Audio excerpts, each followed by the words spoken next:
خان صاحب آپ فرمائیے گا آج کی سب سے اہم ڈیولپمنٹ اس حوالے سے جو ہے جسٹس اطہر من اللہ کا اختلافی نوٹ ہے جو آج کے دن سامنے آیا. اس وقت آیا جب یہ قومی سلامتی کمیٹی کا اجلاس ہو رہا تھا اس پورے معاملے پر.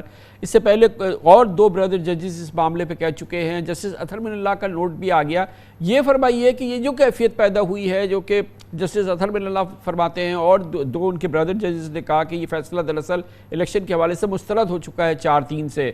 جو فیصلہ آ چکا ہے 3 رکنی بینچ کا جس پہ کہ 14 مئی کے الیکشن کے احکامات انتہائی صراحت سے دے دیے گئے ہیں, کسی صورت سے اثر انداز ہو رہی ہیں یہ جو ڈیولپمنٹ, چاہے جسٹس اطہر من اللہ کا فیصلہ ہو, چاہے جسٹس منصور علی شاہ کا اختلافی نوٹ ہو, یا جسٹس جمال بندوخیل کا نوٹ ہو. اس حوالے سے کیا جو سپریم کورٹ کا حکم ہے کہ 14 مئی کو الیکشن ہونے ہیں اس پہ کوئی زک پڑ رہی ہے؟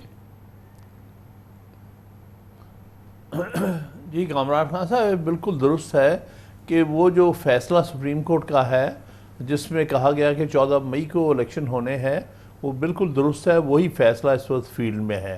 اس سے قبل بھی جو فیصلہ 1 مارچ کا تھا جس کے تحت 3 اور 2 کے ریشو سے یہ فیصلہ ہوا تھا کہ الیکشن جو ہے 90 دن کے اندر ہونا چاہیے, اور یہ کہا تھا کہ تھوڑی سی گنجائش 90 دن کی ہم دیتے ہیں اس خاطر کہ شیڈیول آف الیکشن جو ہے وہ شاید 14 دن کی ضرورت ہے. اس کے حوالے سے جو منیمم 10 یا 12 دن کا یا 15 دن کا اس میں ایڈجسٹمنٹ ہے وہ آپ کر لیں. باقی آپ نے جو آئین میں پابندی لگائی ہے کہ الیکشن جو ہے تحلیل کے 90 دن کے اندر ہونا, اس پر آپ نے قائم رہنا ہے. اور اسی کو آگے بڑھاتے ہوئے سپریم کورٹ کے 3 رکنی بینچ نے اس کی امپلیمنٹیشن کے لیے شیڈیول جہاں روکا تھا الیکشن کمیشن نے وہیں سے جاری کر دیا ہے, اور تاریخ جو پہلے 30 اپریل کی تھی اس کو 14 مئی پہ لے گئے ہیں. ان جو دن بیچ میں ضائع ہو گئے تھے ان کو جو ہے اکوموڈیٹ کرنے کے لیے. تو میں سمجھتا ہوں کہ یہ دونوں فیصلے بڑے واضح ہیں. پہلا فیصلہ 3-2 سے, اور یہ فیصلہ جہاں تک اطہر من اللہ صاحب کے نوٹ کا تعلق, اطہر من اللہ صاحب تو اس بینچ کا حصہ ہی نہیں رہے تھے جس بینچ نے فائنلی کیس سنا ہے. 5 رکنی بینچ نے کیس سنا ہے, اور 5 رکنی بینچ نے 3-2 سے یہ فیصلہ کیا ہے کہ الیکشن کرانے پڑیں گے آئین کے مطابق. اس لیے اختلافی نوٹ تو وہاں ہوتا ہے. دیکھیں اختلافی نوٹ منصور علی شاہ کا تھا, ہاں درست ہے, ان کو رائٹ ہے کیونکہ وہ 5 رکنی بینچ کے ممبر تھے. اسی طرح بندوخیل صاحب بھی اختلافی نوٹ دینے کے جو ہے مجاز تھے کیونکہ وہ بھی 5 رکنی بینچ کے ممبر تھے, اختلافی نوٹ دیتے ہیں. لیکن یہ تو اس 5 رکنی بینچ کے ممبر نہیں رہے تھے. شکایت اپنی جگہ انہوں نے شکایت کی ہے کہ جی دیکھیں کوئی وجہ نہیں تھی کہ مجھے اس بینچ میں شامل نہ کیا جاتا. لیکن بہرحال بینچ بنانا تو ثوابدید چیف جسٹس کی ہے under the supreme court rules. تو لہٰذا اس میں اگر اطہر من اللہ صاحب کی شکایت ہے تو اور بھی جج شکایت کر سکتے ہیں کہ اتنے اہم میٹر میں ہمیں بٹھایا جاتا. لیکن یہ بات کہیں ختم نہیں ہوتی, اس لیے جو بنا دیا بینچ فائنلی 5 کا اسی کا فیصلہ. خان صاحب یہ فرمائیے گا کہ اب ہم ایک اور بڑی مشکل صورتحال میں گزر رہے ہیں کہ یہ جو کیئر ٹیکر نامزد حکومتیں یا نگراں حکومتیں ہیں ان میں سے 22 کو ختم ہو رہی ہے پنجاب کی مدت اور 27 کو ختم ہو رہی ہے کے پی کی مدت. کے پی نے تو تاریخ بھی نہیں دی ہے الیکشن کی, اور یہ آئین میں بالکل صاف صاف ذکر ہے کہ یہ روزمرہ کے اقدامات کریں گے. آگے بجٹ آ رہا ہے, دوسرے مسئلے آ رہے ہیں, کیسے نمٹیں گے اب ہم؟ یہ بات بالکل درست ہے. 90 دن میں الیکشن کرانا سپریم کو آئین کی ایک ڈکٹیٹ ہے جس کو ہر ایک کو فالو کرنا پڑے گا. اسی طرح سے جو الیکشنز کے دوران جو کیئر ٹیکر گورنمنٹ بنتی ہے وہ بھی اتنے دن کی ہوتی ہے جتنے دن کے لیے الیکشن کا ٹائم دیا گیا ہے, اس سے زیادہ نہیں ہو سکتا.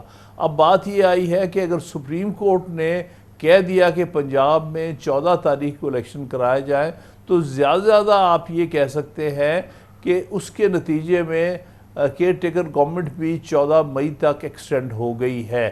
لیکن وہ بھی سپریم کورٹ ہی اس کی تشریح کریں گے. لیکن میں سمجھتا ہوں کہ یہ اگر 14 مئی کو الیکشن کرا دیتے ہیں اس تک کیئر ٹیکر گورنمنٹ چل جاتی ہے تو بظاہر اس میں کوئی آئین کی اور کے پی کا کیا ہوگا خان صاحب؟ کے پی کے کا معاملہ ہاں وہ بہت سیریس ہے, بہت سیریس ہے. پہلے انہوں نے 28 اپریل کی تاریخ دی تھی اور پھر اس کے بعد اس سے گورنر صاحب مکر گئے ہیں. اب سپریم کورٹ نے اس میں اشارتاً تو کہا ہے کہ آپ اپلیکیشن موو کریں, اور میرے خیال پشاور ہائی کورٹ میں ہو بھی گئی ہے, اور وہاں پر بھی سپریم کورٹ کے اس فیصلے کو کے مطابق چلتے ہوئے لاہور جو پشاور ہائی کورٹ کو ڈیٹ دینی چاہیے کہ کس ڈیٹ تو الیکشن ہونا ہے. اگر 28 اپریل کو نہیں تو کس مئی کی تاریخ کو ہونا ہے. لیکن اس حالت میں جو صورتحال چھوڑی نہیں جا سکتی، کیونکہ کے پی کے گورنمنٹ بھی جو ہے وہ کیئر ٹیکر آپ اتنی دور تک نہیں لے جا سکتے، اور وہ کیئر ٹیکر گورنمنٹ ویسے بھی بڑی رسپانسبلی بیہیو کر رہی ہے جیسے دیکھنے میں آیا. خالد صاحب یہ فرمائیے گا، جو سب سے دردناک دل خراش معاملہ ہے جو سپریم کورٹ کی تقسیم ہے، یہ 7-7 کی یا 7-8 کی نہ جانے کیا ہے، یہ کیسے ہم عبور کریں گے؟ کب تک ہم اس ماحول میں جیئیں گے؟ دیکھیے، یہ واقعی ہی بڑی تشویشناک بات ہے کہ سپریم کورٹ میں اس طرح کی تقسیم ہو گئی ہے. نظر آ رہی ہے وہ تقسیم جس کے اثرات آپ کے سامنے ہے، جس کا ناجائز فائدہ اٹھانے کی یہ موجودہ حکومت کوشش کر رہی ہے، جو کہ کسی طور پر بھی ملک کے لیے اچھا نہیں ہے، ملک کے آئین کے لیے نہیں اچھا. لیکن میں توقع کرتا ہوں کہ ہماری سپریم کورٹ اس معاملے میں، اور بالخصوص چیف جسٹس سب کو اکٹھا کر کے کم از کم یہ اپنی جو ریمیننگ ٹینیور ہے چیف جسٹس صاحب کا، جو کہ تقریباً لگ بھگ 5 مہینے کا رہ گیا ہے، تو اس ٹینیور تک کم از کم کوئی آپس میں ان کے اچھی انڈرسٹینڈنگ قائم ہو جائے، جس سے سپریم کورٹ کے جو ڈے ٹو ڈے فنکشننگ ہے وہ افیکٹ نہ ہو. اس میں بہت تشویش محسوس ہم کر رہے ہیں، کیونکہ اس کا سب سے زیادہ جو مضر اثرات ہوں گے وہ تو کامن لیٹیگنٹ پر ہوں گے، جس بیچارے کے ہزاروں کیسز جن کے پینڈنگ ہے، اور اگر یہ سلسلہ چلتا رہا تو ان کے کیسز میں مزید ارتفاع ہو جائے گی. مجھے امید ہے کہ سپریم کورٹ اس معاملے میں خود اندرونی طور پر کوئی حل تلاش کرے گی. یس سر، تھینک یو سو مچ. بڑی نوازش. محترم لطیف کھوسہ صاحب ایڈوکیٹ، جناب حامد خان صاحب ایڈوکیٹ، پاکستان کے 2 نامور سینئر ترین قانون دان ہمارے ساتھ موجود تھے.